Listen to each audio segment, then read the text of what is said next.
Alors bonsoir. Pour l'enregistrement, je vais réitérer que nous sommes réunis avec l'antenne LGBTI Genève dans nos locaux. Et ce soir, on va parler d'acceptation de soi. Et on va entendre les récits ou des bouts de récits de vie de deux très chères personnes, des membres du groupe qu'on aime beaucoup. Ça va nous permettre de parler de ce thème-là, de réfléchir ensemble, et surtout de vous connaître un peu mieux, David et Sophia.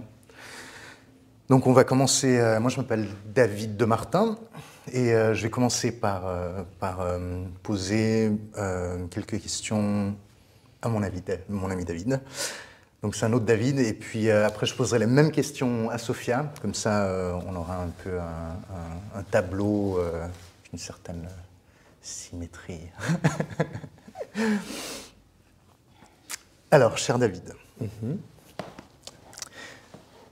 si tu devais te présenter, comment est-ce que tu voudrais te décrire? Alors, je trouve déjà que c'est un exercice un peu compliqué parce que ça peut être en même temps réducteur, puis en même temps, ça ouvre à tout plein de possibilités. Mais j'aurais envie de dire dans quoi peut-être je me reconnais. Je suis un papa de petite fille incroyable qui...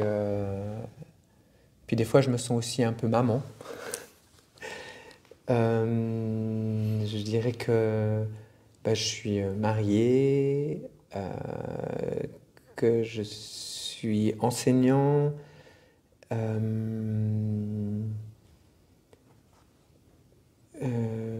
y a plein de descriptions, mais c'est vrai que moi, ce que j'aime aujourd'hui, je trouve que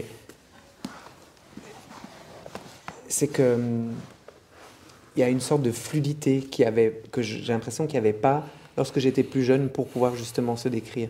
J'ai l'impression que les jeunes le font beaucoup mieux aujourd'hui. Pas que je sois extrêmement vieux, mais je trouve que les jeunes le font, les beaucoup plus jeunes, je pense à ma nièce, à mon neveu, où ils ont droit d'être un peu tout ce qu'ils veulent et puis sans se limiter trop. Et puis ça, j'aime aussi beaucoup. Donc pour moi, me décrire aujourd'hui, comme je suis en chemin et toujours en recherche, et puis je pense que le chemin de l'acceptation de soi, il est long et peut-être certainement jamais fini, je dirais en chemin.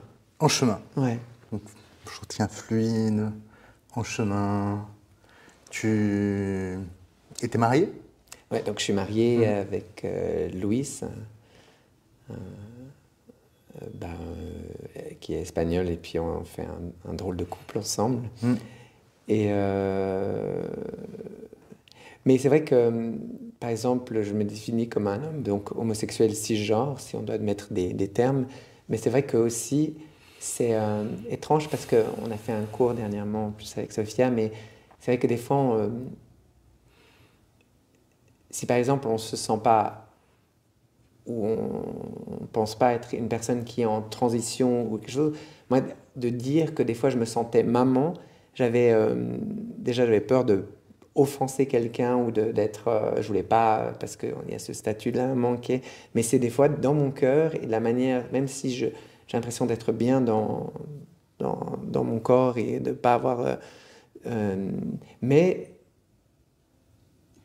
effectivement, aujourd'hui, je me permets, ou en tout cas, je me permets de dire que des fois, je suis dans cette rondeur-là, dans cette attitude-là avec mes enfants, et des fois, j'ai l'impression de couver, d'être là, d'être dans cette idée-là. Mais encore une fois, je pense que c'est vraiment tout est plus flexible et fluide comme ça. Donc voilà. Merci. Et du coup, pour ce soir, on est en train de parler d'acceptation de soi. S'il fallait choisir un épisode qui a été important pour ce thème-là, quelle histoire tu voudrais nous raconter? Alors ouais, j'ai beaucoup réfléchi évidemment et puis je vais raconter celle de la... j'ai 2 filles, des jumelles de 4 ans aujourd'hui qui ont commencé l'école, qui sont extra. Et puis l'épisode qui est peut-être le plus probant, qui a permis en fait de changer un peu mes lunettes, de la perception de ma vie et mon chemin, qui a un peu bouleversé mon chemin, c'est il y a à peu près 1 année et demie, 2 ans.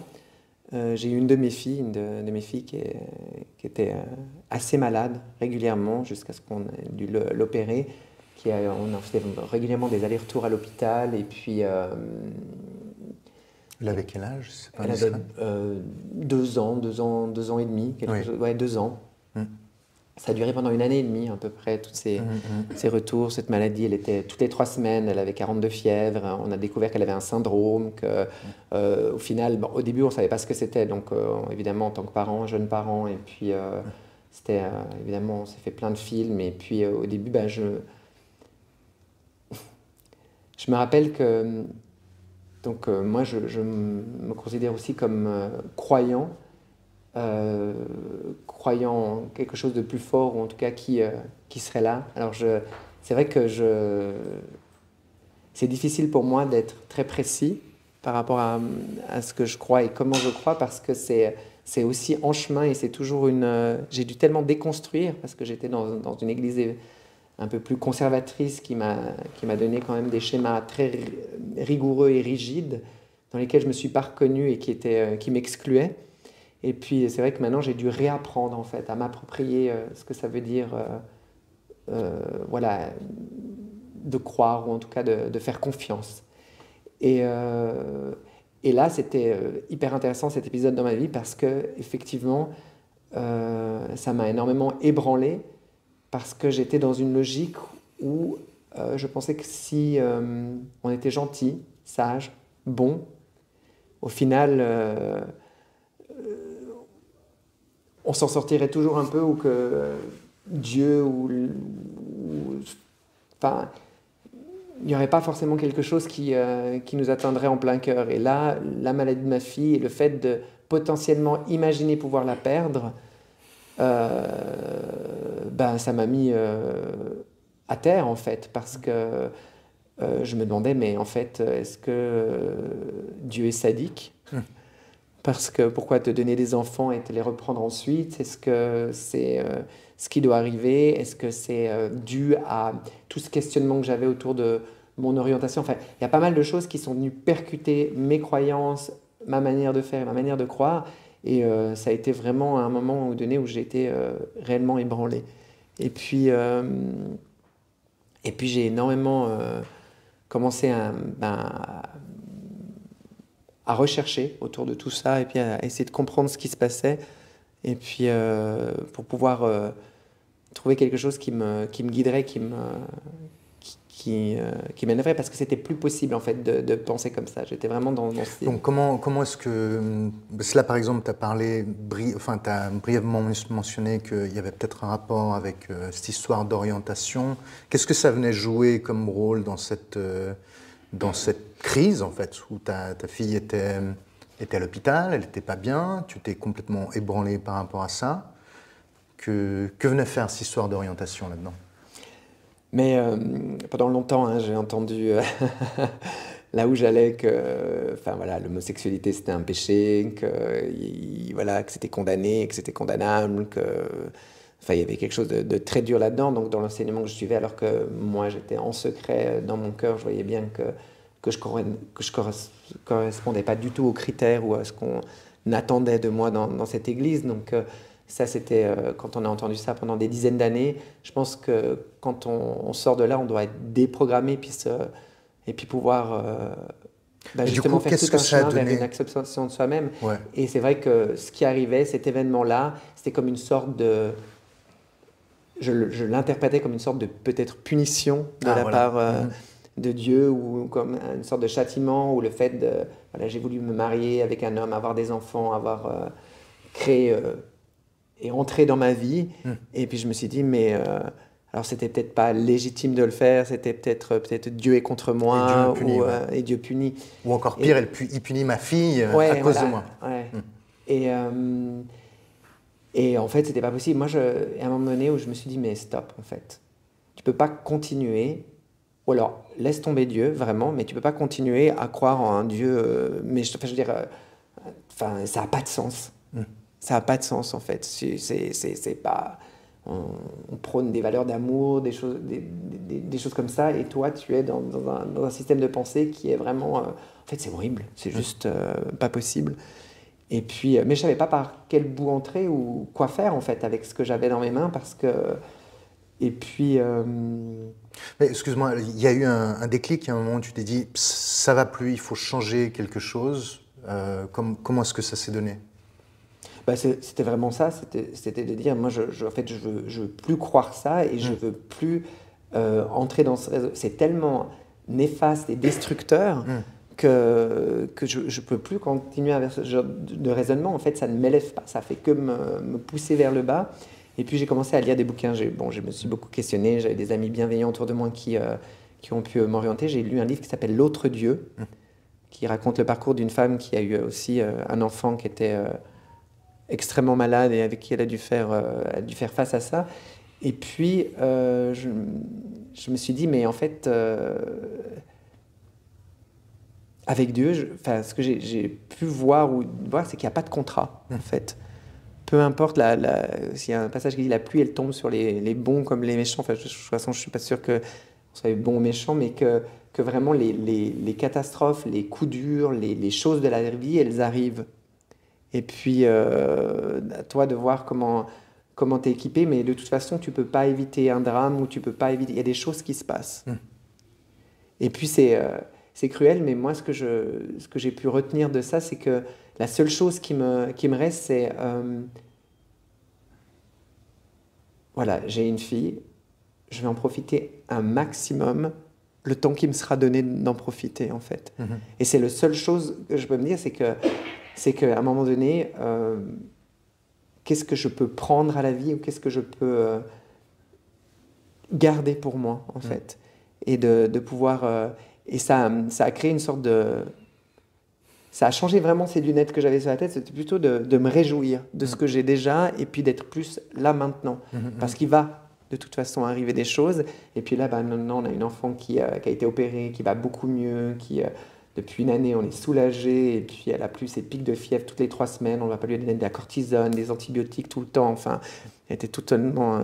mais donc on est soulagé, on la voit bien, elle entend mieux. Enfin, tout c'est un peu au niveau de sa santé à elle. Mais il y aura de toute façon peut-être d'autres choses qui vont venir nous percuter en tant que famille. Et puis c'est sûr que quand ça touche aux enfants, c'est quelque chose qui ébranle énormément. Mais je me dis, voilà, c'est ce que...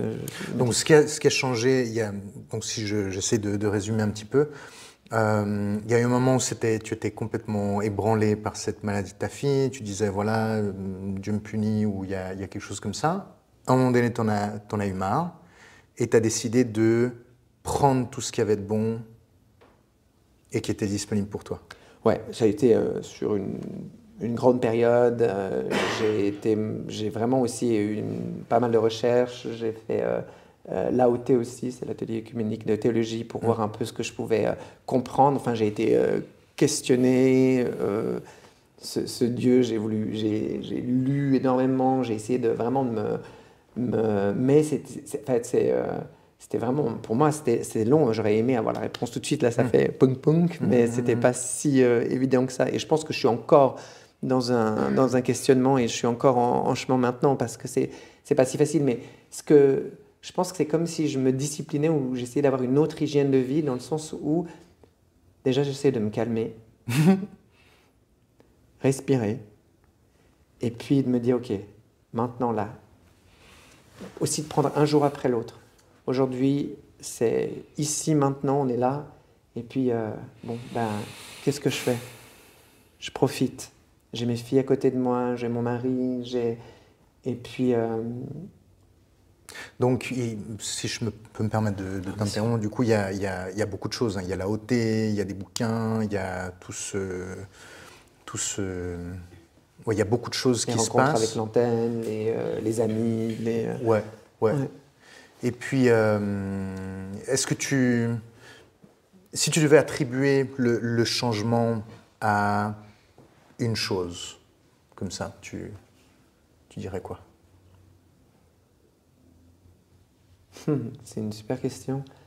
Mais justement, je ne suis pas sûr que ce soit une seule chose. Je pense que c'est vraiment une combinaison de plusieurs choses. Je pense que le déclencheur, c'était vraiment ce livre que mon ami Muriel m'a donné, s'appelle L'autre Dieu, mais qui m'a un peu ébranlé, où justement, j'avais l'impression de lire ma vie, ou c'est quand on a des fois ce genre de livre qui nous dit, mais c'est exactement ça en fait. Ouais, je me suis... et puis j'ai eu aussi l'impression de m'être fait avoir, en fait. D'avoir été... Avant? Ouais. Par rapport à ce système de pensée qui m'avait été un peu inculqué. Et puis après, je trouve que le cheminement et le processus, ben, il est long. Et puis il est permanent. C'est quelque chose qui continue, en fait. D'être présent même aujourd'hui. Qu'est-ce que ça te fait de dire ça, que c'est un processus et que c'est long et puis que ça change? Quelquefois, c'est décourageant parce qu'on aimerait bien être au bout et d'être arrivé au bout. Et puis d'autres fois, c'est plutôt positif parce que justement, ça nous permet de nous remettre constamment en question et puis de toujours avancer. Et ça, c'est plutôt positif, je trouve. Et du coup, alors, il y a cet événement-là. Qu'est-ce que ça a apporté à ton acceptation de toi? Comment est-ce que ça t'a permis de mieux t'accepter? Ouais. Je pense que c'est ça qui a fait vraiment une différence. Et je commence seulement maintenant à comprendre ce que ça a fait. C'est d'arrêter de croire qu'on est... Pour moi, d'arrêter de croire que je suis destiné à de mauvaises choses. Ou que... c'est comme si j'ai eu l'impression qu'il y avait une sorte de malédiction ou que... En fait, je ne pourrais pas aussi... Enfin, ça m'arrivait souvent, par exemple, quand j'étais un peu heureux ou quand il y a des choses positives qui m'arrivaient, c'est de me dire, c'est quand que ça va me tomber sur le coin de la figure? À quel moment ça va s'arrêter, en fait? Et d'arrêter ça, en fait. De dire, ok, mais là, tu es là. Ça peut arriver. Mais maintenant, tu es là. Arrête-toi, respire, profite. Arrête-toi, respire, profite. Tu n'es pas destiné à de mauvaises choses. Ouais. Et puis, c'était vraiment ça, de dire, mais comment tu as pu croire, en fait? Qu'est-ce qui t'a donné? Dans quel état tu t'es mis de penser qu'il y avait une entité sadique qui voulait quelque chose dans lequel tu étais mais vraiment tellement mal. J'aurais adoré pouvoir répondre aux attentes de tout le monde. Je suis quelqu'un de gentil. Normalement, enfin, on me qualifie comme ça. Donc, bien sûr, j'aurais bien aimé faire plaisir, rentrer dans une vie toute droite, être bon, épouser la personne qu'on m'aurait dit d'épouser, et puis faire plaisir à ma maman, etc., etc. Et puis, j'aurais été tellement misérable et malheureux. Mais j'ai été misérable et malheureux, même en ayant choisi ma vie, parce que je la vivais pas vraiment, en fait. Je la vivais du bout des doigts, et du bout des doigts, dans le sens où il y a un moment donné où je me suis dit, mais stop, en fait. À quel point je me suis plus fait du mal à croire, en fait, ce genre de choses qui étaient tellement fausses. Ce genre de choses? Dans un système de mérite, déjà. On pense qu'on mérite des choses de bien ou des choses de mal. Déjà, c'est tellement particulier. Mais simplement, plutôt que de recevoir les choses comme un cadeau. Plutôt que de recevoir les choses comme un cadeau. Ouais. De dire, je mérite, là, j'étais sage et bien, alors on ne devrait pas faire du mal à ma fille. Ou là, franchement, je veux dire, oui, effectivement, peut-être que ça ne plaît pas à Dieu, donc je devrais avoir ce genre de punition. Mais non, en fait, pas du tout, rien à voir. C'est une chance, en fait, c'est une chance d'être qui je suis, c'est une chance de pouvoir d'avoir de la diversité, c'est une chance de pouvoir être un papa-maman, c'est une chance d'être une personne qui a... Enfin, c'est toutes des opportunités et je trouve que d'être resté endormi, de ne pas avoir justement pu goûter à ça pleinement, en fait, il était temps que je me réveille. Et Au puis, moment où tu es réveillé, tu mérites alors, que j'en des sais cadeaux. rien, je sais rien, je suis en train de me réveiller. Je pense que, encore une fois, je te dis, c'est pour moi un parcours et qu'on n'est pas arrivé au bout et que je pense qu'il y a dans plusieurs autres domaines où je dois me réveiller sacrément, mais en tout cas peut-être sur celui-là. Et puis d'être plus doux, plus indulgent et puis Plus doux, plus indulgent envers qui? envers moi-même, Mm. évidemment. Et puis, évidemment, ça va me permettre aussi de l'être face aux autres. Ben justement, là, cet épisode, ça t'a permis de mieux t'accepter toi. C'est quoi l'effet que ça a sur les gens ton entourage? Je pensais au niveau de mes exigences, parce que s'il y a quelque chose que j'étais, c'était extrêmement exigeant avec moi-même pour faire tout juste. Et puis, comme là, je fais ce que je peux, ça me permet d'être plus doux avec les autres si je le suis avec moi-même. Et puis, c'est vraiment un truc où... Les prendre comme des cadeaux. Ouais, mais c'est vraiment un jour, une chose après l'autre. Tu vois, c'est pas comme s'il y avait une recette ou quelque chose qui était déjà fait ou pas, mais je pense que le point de départ, vraiment, pour moi en tout cas, le point de départ, c'est arrêter de croire des conneries. À quoi reconnaît-on une connerie? Non, justement, Non, mais c'est chacun a important, son lot de c'est conneries important. dans sa Non, vie, oui, mais, oui, ouais. mais pour moi, c'était vraiment... Mais là, il y a quelque chose, c'était là, c'était avant, c'était une connerie, ça te faisait souffrir. Et puis maintenant, c'est un jour après l'autre, je profite, je respire, et je ne suis pas destiné à des mauvaises choses. Donc là, maintenant, s'il y a une connerie qui apparaît, comment est-ce que tu vas dire « Ah, là, il y a quelque chose qui... J'ai déjà fait ça, j'en ai assez. » Mais j'imagine que c'est un outil que tu aiguises, tu sais. C'est qu'au début, tu dois toujours reprendre... tu dois être assez vigilant au début, parce que vraiment, tu t'es fait avoir, puis maintenant, tu t'es un petit peu moins avoir, puis encore un petit peu moins et encore un petit peu moins. Peut-être qu'au fur et à mesure que tu as pratiqué cet outil et que tu te rends compte, je pense que tu deviens de plus en plus efficace à reconnaître ce lot de pensées qui te tirent vers le bas. Comme penser ne pas être légitime, penser que ce que tu vas dire, ça va pas forcément servir, ou que c'est confus, ou que toutes ces choses-là qui peuvent se passer dans ta tête en disant mais arrête-toi. Sois là. Il y a des gens qui viennent, qui sont OK de s'asseoir, d'écouter, et puis et c'est... Pour moi, c'est pas que je me sens nerveux ou flippé, c'est juste que je me dis mais est-ce que... très vite, dans ma tête, c'est pourquoi moi, je veux dire, tout le monde a quelque chose d'intéressant à dire, autant pourquoi j'aurais quelque chose, pourquoi on me demande à moi de parler, très vite, ça... Je pense que mon identité en a pris un tel coup. De cet épisode que tu as raconté, tu veux dire? Pas la maladie de ma fille, mais l'engrenage que j'ai eu dans cette église où mon identité a été affectée, et où ça a été extrêmement dur. Et je pense que de maintenant se relever et puis me dire ok, en fait, tu as ta place comme tout le monde. Quand on te donne cette place-là, ce siège-là, prends-le. Même si ça peut évoquer plein de choses autour de toi, même si tu ne te sens pas forcément légitime, on t'a demandé ce soir d'être là. Ok, peut-être que c'est ok d'être là ce soir, et puis... Eh ben, merci d'être là ce soir. Et puis, à te juger, tu es déclaré légitime. Mais du coup, si tu devais résumer comme ça l'effet de la religion ou de la foi aussi sur toute cette trajectoire d'acceptation de toi, qu'est-ce que tu pourrais en dire?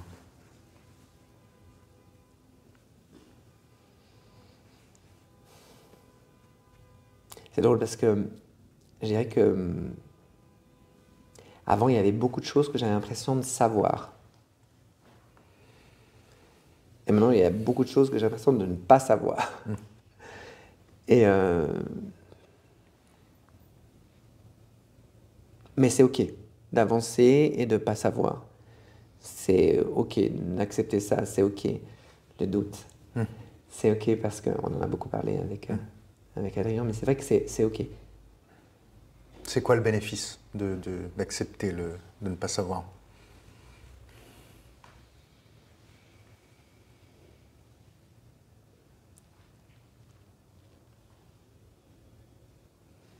Peut-être d'être à l'écoute et d'être plus à l'écoute.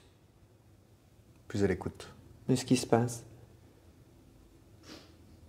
Je pense, et je t'en avais parlé, mais je pense que c'est vraiment ça qui me vient en ce moment beaucoup dans ma vie, c'est tais-toi. J'ai beaucoup parlé. Et puis il y a des fois, en ce moment, je ne saurais pas vous donner une description de Dieu, je ne saurais pas vous dire qui est Dieu. Déjà, j'essaie de savoir qui il est pour moi et c'est tellement confus. Mais il y a quelque chose qu'on a en ce moment, lui et moi, si c'est Dieu ou pas, c'est que je lui demande souvent, des fois j'écoute les gens et je ne sais pas quoi dire. Et je me dis, mais alors, que je me taise et si à un moment donné tu trouves qu'il y a quelque chose, ou si tu penses que j'ai quelque chose d'intelligent à dire, ben, que je dise. Sinon... Et ça me fait un bien fou, déjà, de me taire. Pas que je parlais beaucoup avant, mais peut-être que je m'éparpillais. Mais ça, c'est vraiment chouette parce que... Peut-être j'ai plusieurs situations où j'ai vécu ça, et j'ai pas eu l'impression d'avoir dit grand-chose, et ça a fait quelque chose. Donc, voilà ce qui se passe. Pour moi, ce qui se passe en ce moment avec Dieu, c'est que c'est ça. C'est cool.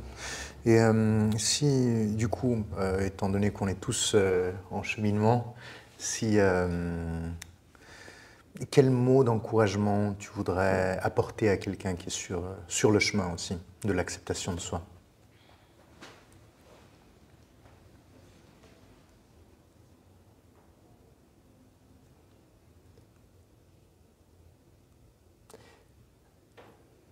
J'avais envie de vous dire, prenez le temps de vous rencontrer avec douceur.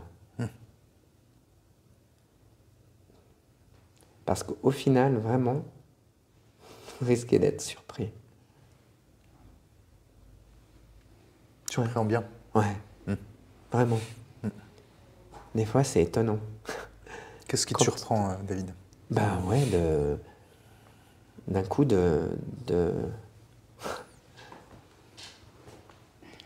Je me suis assis, j'ai commencé à faire le tri dans ce que je voulais vraiment croire sur moi. Et ça va être vraiment... Et ben j'ai commencé un petit peu à m'aimer. C'est hyper étrange. Et c'est pas trop tôt. Ouais, c'est pas trop tôt. C'est pas trop tôt. C'est pas trop tôt. Ouais. Voilà. Alors, si tu devais formuler un vœu, un désir, une demande, pour toi, pour quelqu'un d'autre, pour l'univers, qu'est-ce que... Comme ça, là, paf, sans réfléchir. Sans réfléchir. Que chacun balaye devant sa porte. Nice. Comme ça. C'est sans réfléchir.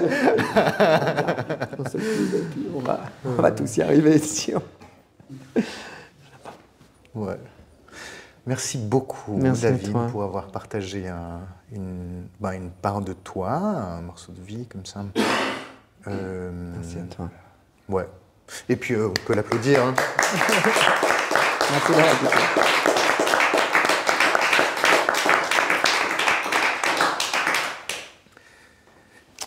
Et puis maintenant, du coup, on va écouter... on va poser les mêmes questions, presque les mêmes, à Sophia. Faire la passation des micros. Alors, un petit peu de temps de silence aussi. Ouais. Et je vous... Tu viens bientôt, David. Un petit verre de vin. Un petit verre de vin, encore mieux. Ouais. Non, mais de l'eau, c'est bien. Non, et retenez aussi les choses qui vous interpellent. Et puis après, quand on aura écouté Sophia, on en discute. Et puis, la vie est belle. Est-ce que je peux mettre ça ? ça là. Hop. Merci.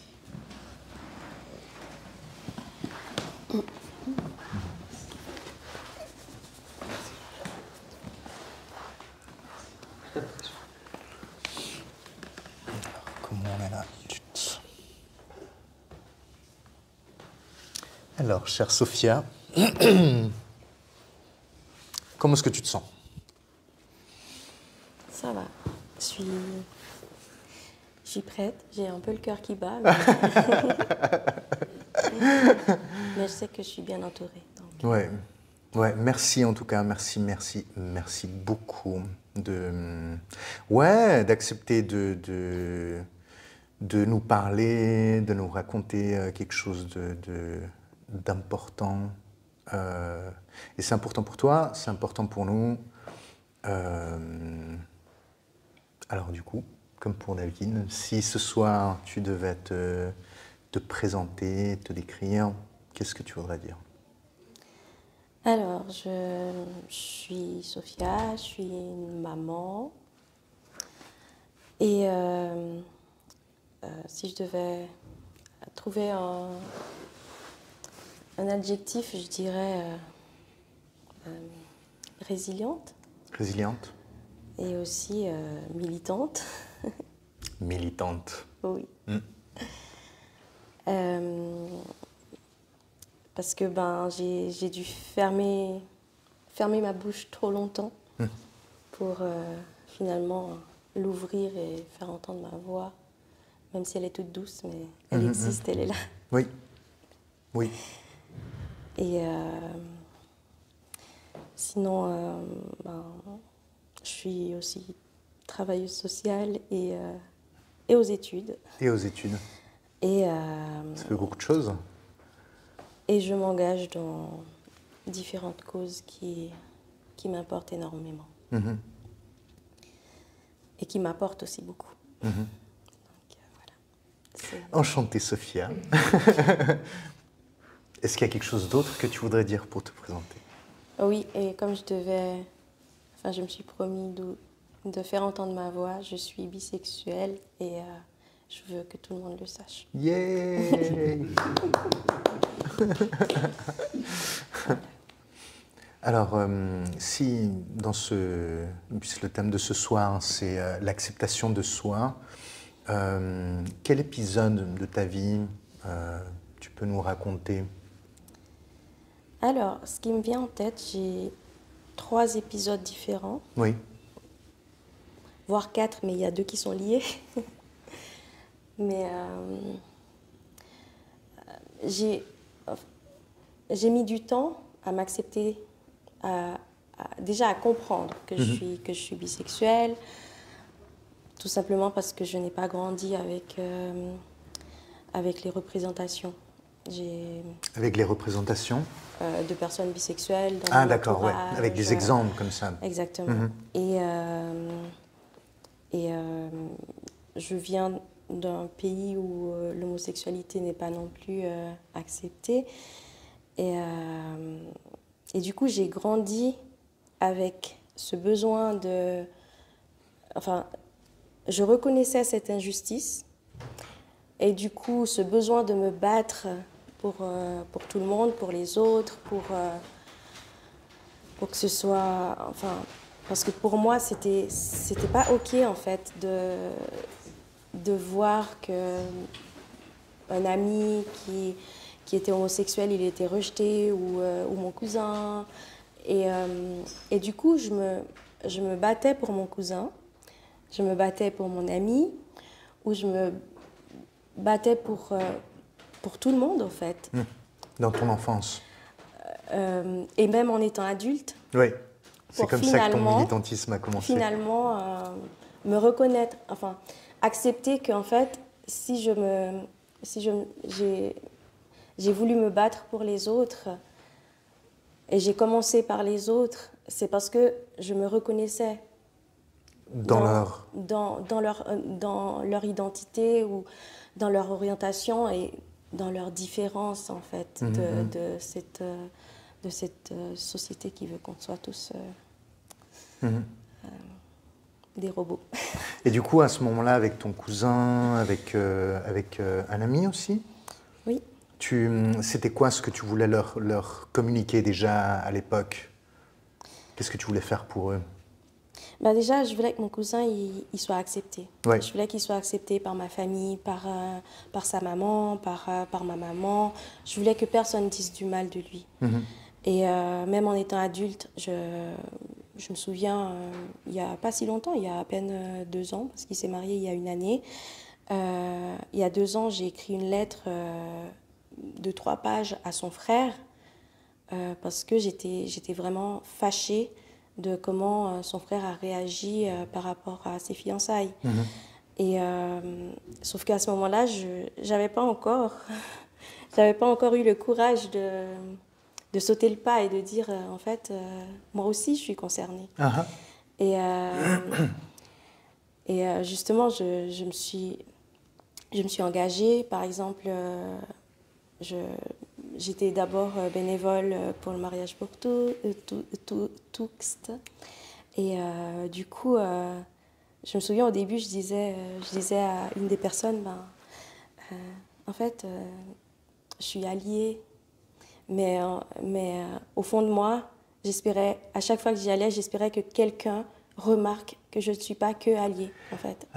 J'espérais toujours qu'on le remarque, mais je savais pas comment faire, comment me montrer. Oui. Comment t'as fait alors? Je connais aucun code. Peut-être maintenant un peu mieux. Mais ce qui m'a aussi donné la force, c'était mon enfant.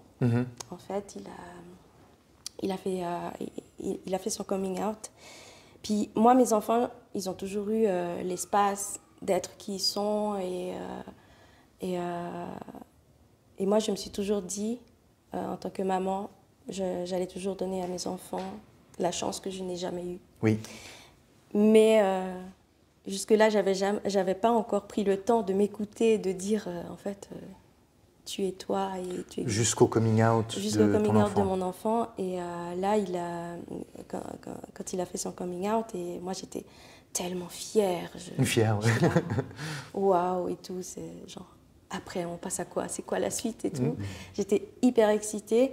Et puis, en fait, au fur et à mesure que j'avançais avec lui, j'osais m'ouvrir aussi un peu plus.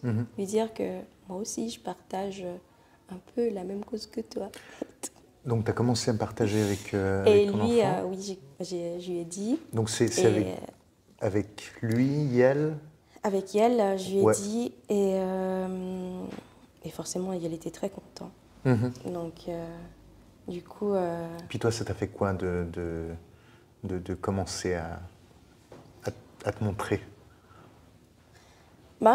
J'étais un peu plus légère, mais il y a une partie de moi aussi qui avait peur. Oui.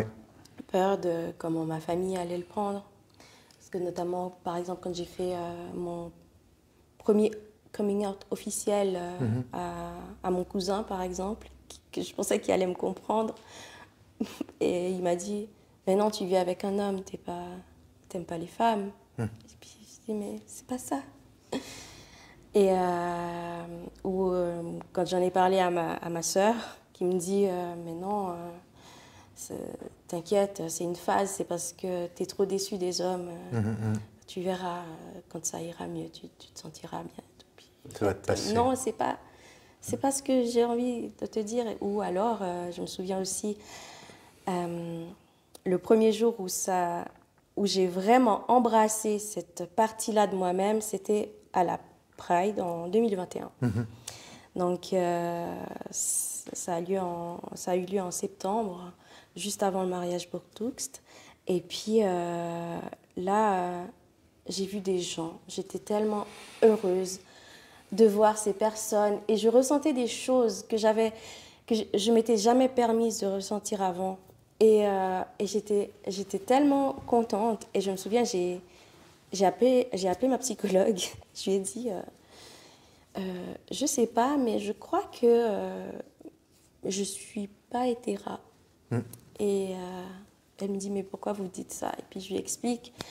que j'ai vu des femmes, j'étais trop bien, j'ai vu des personnes, j'étais tellement bien, et j'ai vu des hommes aussi, voilà. Et puis elle me dit, mais non, vous inquiétez pas, c'est juste, enfin, quand vous êtes avec les personnes LGBT, c'est normal que vous vous sentiez bien, c'est parce que ces personnes-là ont tellement souffert qu'elles sont obligées d'être gentilles. Et... C'est pas faux. Oui, mais pas que. Pas que, ouais. Mais en fait, non, Oh mais en là fait, là. j'ai eu toutes ces tentatives de m'ouvrir qui ont été avortées en quelque sorte, parce que j'ai pas essayé de foncer plus à ce moment-là, parce que j'aimais, enfin... Donc là, juste, donc t'es à la Pride, t'es au Bastion ou t'es quelque part dans la rue, tu téléphones à la psychologue. J'étais au Bastion, oui. Ouais. Et du coup, ce coup de téléphone, ça t'a refroidi? Ça m'a refroidi, mais non. Ouais. Oui et non. Uh-huh. En fait, je me suis dit, non. C'était trop important pour moi à ce moment-là. Ouais. Et c'est là que, justement, les jours d'après, j'ai pris le courage de dire à mon frère, à une soirée, je lui ai dit, j'étais chez lui, et puis je lui ai dit, écoute, est-ce que tu te souviens de l'histoire? Parce qu'il y avait une fameuse histoire, parce que j'ai eu, dans ma vie, ma pauvre petite vie, j'ai eu une expérience avec une femme, une seule. Et j'étais ado, et puis cette fille, une fois, on était en train de faire la fête chez des amis. Et puis j'étais sous la douche. Et cette fille, elle est venue, et puis j'ai toujours raconté, il y avait la version officielle que je racontais à tout le monde. Oui, elle est venue, et puis je me suis retournée, je lui ai dit non, c'est pas pour moi.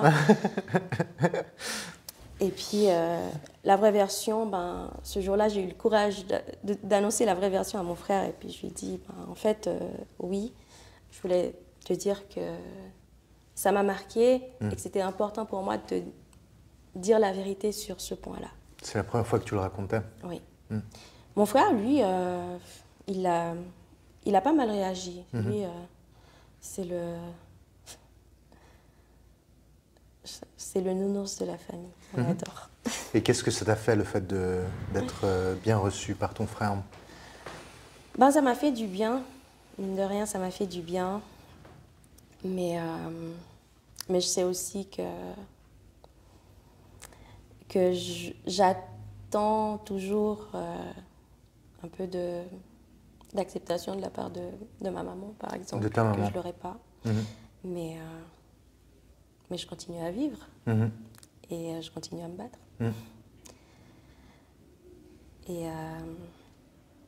Et du coup,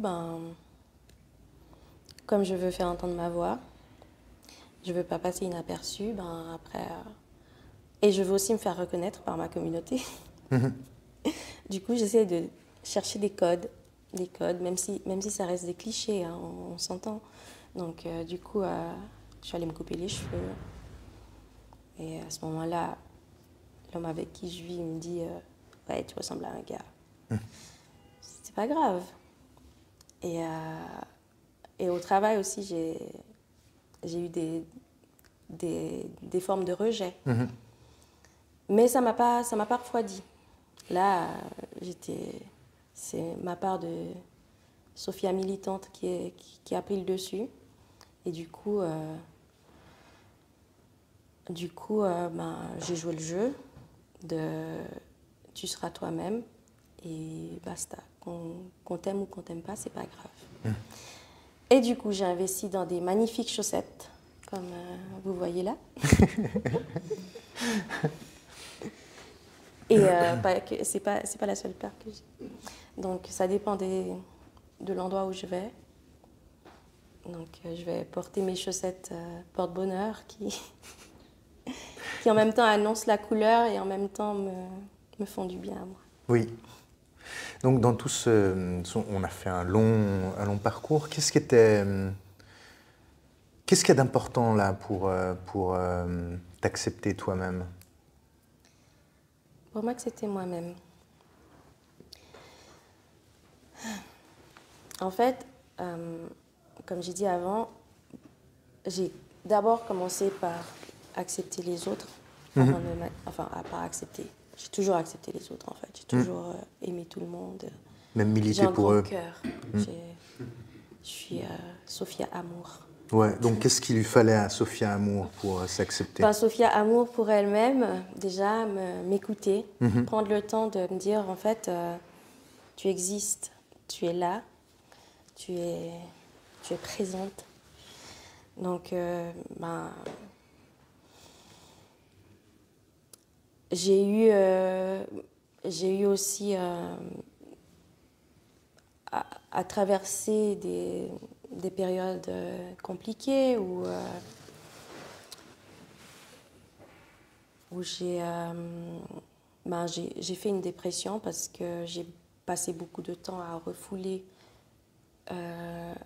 refouler une partie de mon histoire qui est très dure, dont je guéris peu à peu, mais je pense pas encore totalement.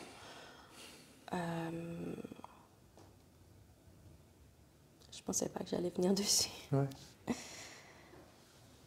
Aujourd'hui, qu'est-ce qui te permet de recevoir ça, d'accepter? Qu'est-ce qui te fait du bien? Ben, ça me fait du bien de me dire que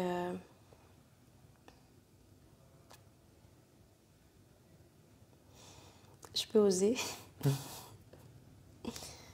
Alors, sans faire du mal aux hommes qui sont là, qui sont présents, ça me fait du bien des fois de dire du mal des hommes, en fait, parce que j'ai beaucoup trop souffert de la présence des hommes dans ma vie ou tout ça. Mais en même temps, je me construis et je me découvre. Et c'est aussi en me découvrant que je me réoriente. C'est pour ça que j'ai repris mes études dans le social parce que voilà, j'adore les autres, mais avant tout parce que je rêve d'un monde plus juste pour tout le monde et pour moi y compris. Donc, et ça me fait du bien justement de m'occuper des autres, mais aussi pour moi c'est une façon de m'occuper de moi aussi en fait. Ouais, comment ça fonctionne ça, le fait de s'occuper des autres pour s'occuper de toi? Ben, c'est l'amour en fait. C'est simplement cet amour et le respect, tout ce que j'aimerais. En fait, je me suis toujours dit, sois avec les autres comment tu aimerais qu'on soit avec toi. Du coup, maintenant, en fait, je me rends compte que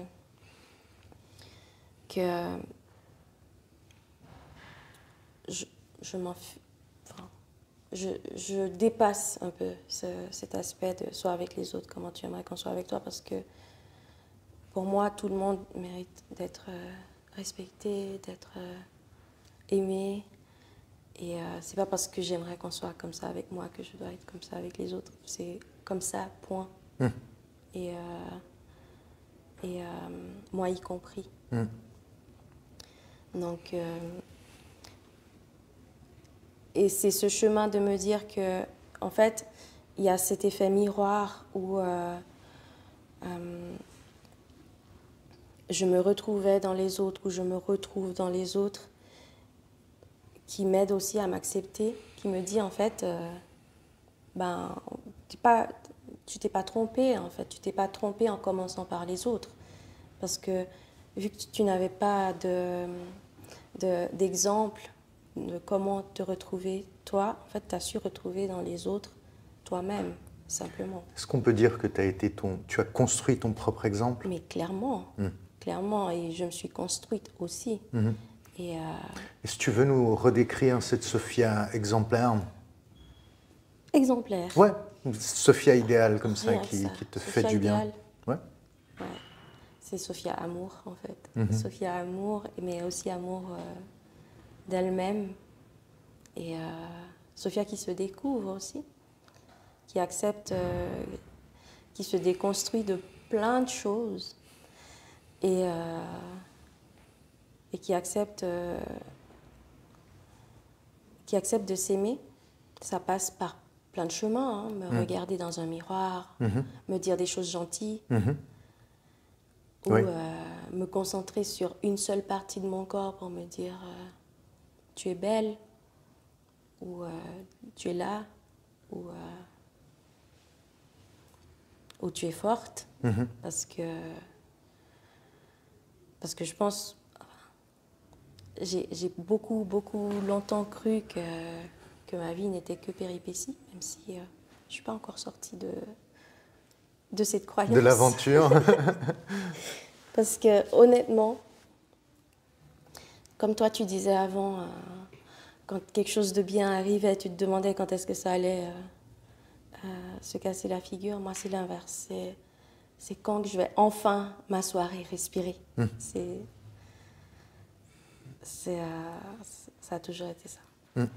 Mais en vrai, vu que je ne me connais pas autrement que cette Sophia qui doit se battre, qui doit toujours faire plein de choses, ben, au final, je me retrouve bien.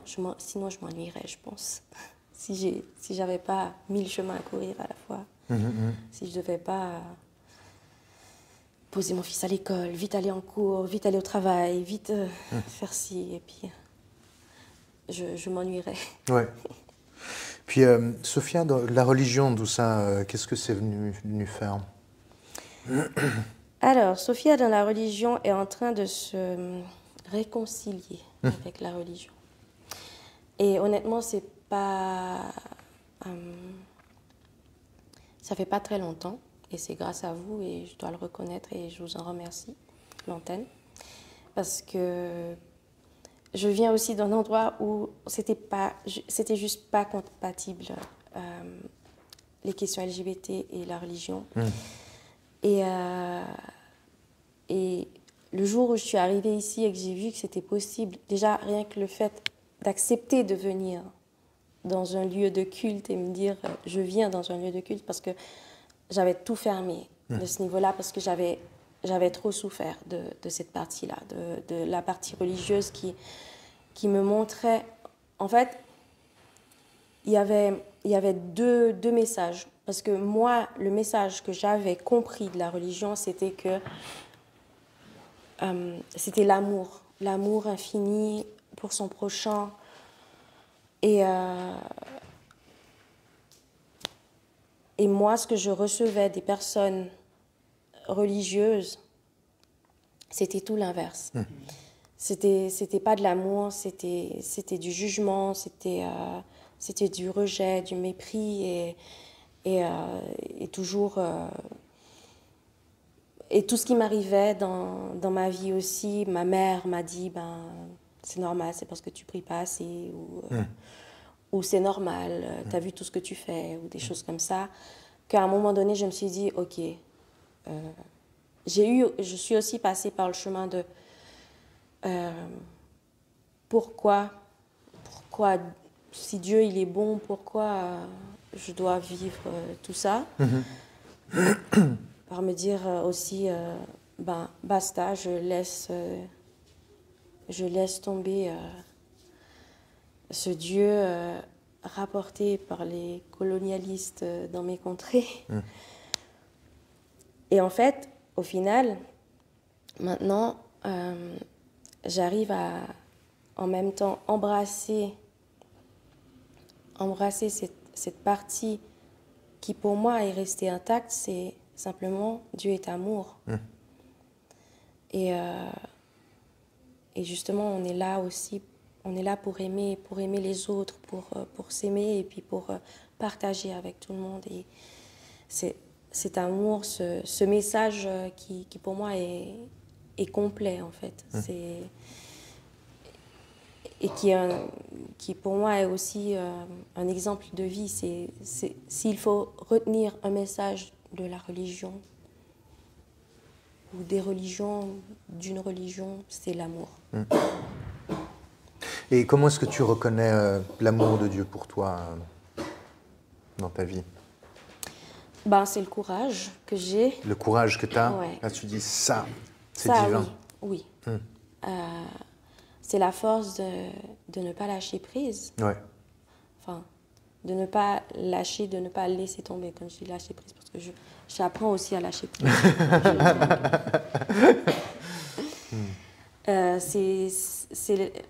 C'est la force de me lever le matin et puis de toujours avoir cette étincelle, cette chose qui m'anime, qui malgré c'est difficile, malgré que je vais passer encore par une énième péripétie, je suis là en fait. Et je vis et je continue à aimer. Et si, pour encourager cette étincelle de vie chez d'autres personnes qui sont aussi sur le chemin de l'acceptation de soi, qu'est-ce que tu voudrais leur dire?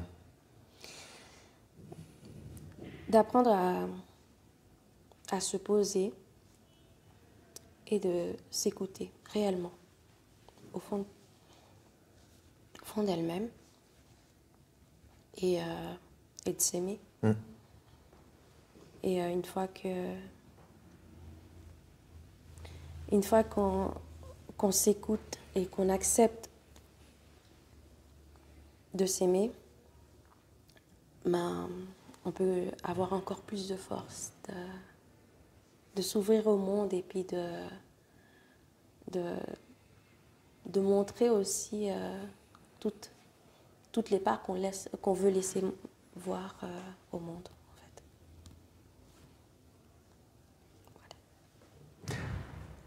Merci beaucoup, chère Sophia.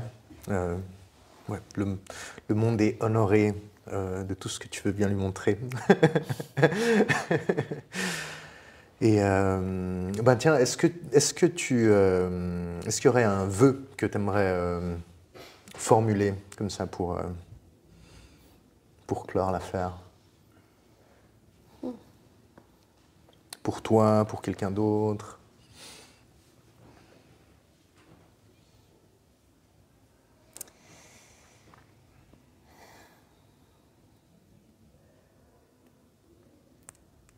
Que mes enfants et moi, on ait la paix, mais la paix. Et qu'on ait des arcs-en-ciel partout, vraiment. Non, vraiment, c'est parce que... Ouais. Et c'est parce que les arcs-en-ciel prennent beaucoup de place dans ma maison. Oui. Voilà. Merci beaucoup d'avoir partagé. Et maintenant, oui, on peut l'applaudir. Hein. Merci. Bravo.